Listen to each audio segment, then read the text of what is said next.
Hi, and welcome to this walkthrough of an electrochemical cells and predicting feasibility applied question. So looking at the question, it comes in two parts.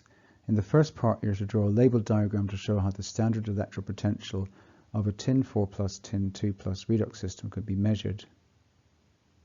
So looking at that redox system, you'll see that both the species are in aqueous solution. So this is what we call an ion-ion half cell.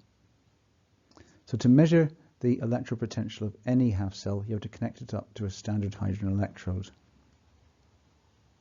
So then your ion-ion half cell will look like this. And it's important to remember that the platinum is the electrode that's put in here, because you want these two ions to react with each other. You don't want either of them to react with the electrode itself. So we use an inert metal such as platinum. Then we make sure that our concentrations of all of our aqueous species is 1 mole per decimeter cubed.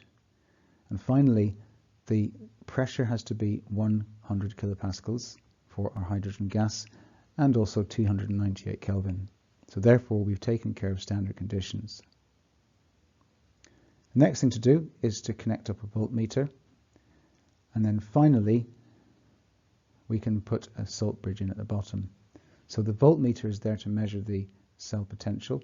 And the cell potential is calculated by taking the more positive electropotential and subtracting from that the more negative.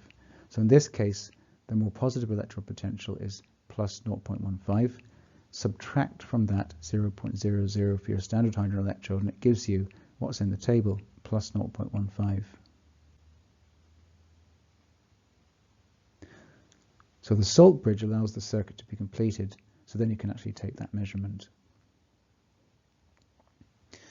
Finally, in your diagram, it's always a good idea to put the polarity in, the plus and the minus. So this time, the plus sign goes next to the more positive half cell, which is the SN4 plus, SN2 plus. The more negative half cell is the standard hydrogen electrode, so the minus sign goes next to that one. So we can park all that in the space where you would put your answer. And now we can deal with the second question. So I'm going to magnify the data a little bit and also what the question is asking us to do. Let's start with writing the equations for the reactions that are feasible. So I'm going to number up my redox systems and come back to that numbering system in a moment.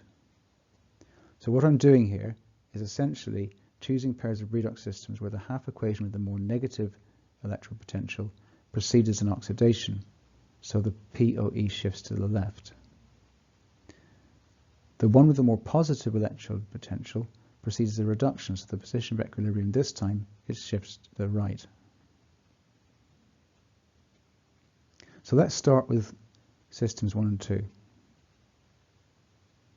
2 will proceed as an oxidation because it's got a more negative electropotential, and 1 will proceed as a reduction because it's got a more positive electropotential.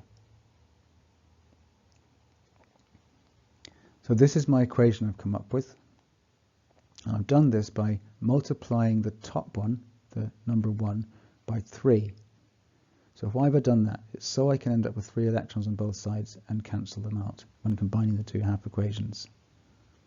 So I can put that over on the left-hand side as the beginning of my answer. So redox system 2 and 3, this time round, 2 will proceed as an oxidation because it's got the more negative electropotential of minus 0.74.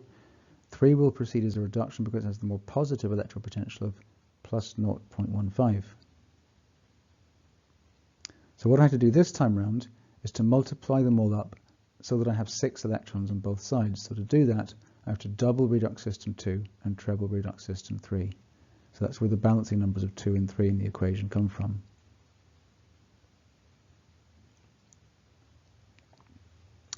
So the third combination is redox system 1 and 3. So 1 will proceed as a reduction because it's got a more positive electropotential, and 3 will proceed as an oxidation because it's got the more negative of the two. Both positive numbers, but plus 0.15 is technically more negative than plus 0.52, obviously. So looking at the electrons, I know I have to double redox system 1 so that it has 2 electrons available, and then you can cancel the electrons both sides and get this equation here. And finally, to wrap things up, 2 reasons why these reactions may not actually take place. You might have non-standard conditions such as a change in ion concentration, which will happen as time goes on as you run the cell, or the temperature might not be high enough to meet the activation energy. Those are the 2 things you need to talk about here. Okay, so hopefully this has been a useful look at how to tackle this type of question. Until next time, thanks for listening and see you soon.